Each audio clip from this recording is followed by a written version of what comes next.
Сайн байцгаана уу бизнес эрхлэгчтэй.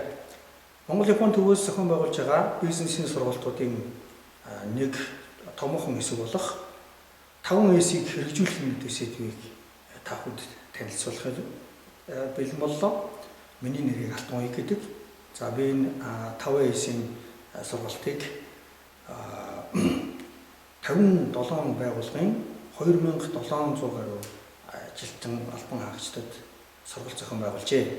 За энэ хүү сургалтын ач холбогдол нь байгууллагын эмх зэгц дэг журам ариун цэврийг сайжруулах шууд нөлөө үзүүлээ зогсохгүй, ажлагчдын ажилдаа хандах хандлага, багаар ажиллах чадварыг дээшлүүлэх, шийдвэр санаачтай ажиллах урам зоригийг нэмэгдүүлэх томоохон хөшүүрэг болж өгдөг. Энэ үндсэн дээр байгууллагын компанийн үр ашиг нэмэгдэх, борлуулалт өсөх, ашигт ажиллагаа дээшлэх үр хөгжийг өгдөг юм аа. Коронавирусын энэ хүнд үед бид энэ сургалтынхаа үйл ажиллагааг онлайн хэлбэрээр үргэлжлүүлэхээр бэлтгэл ажиллагаа хангаж байна. Та бүхэн өргөнөөр идэвхтэй оролцсон гэдэгт итгэж байна. Баярлалаа.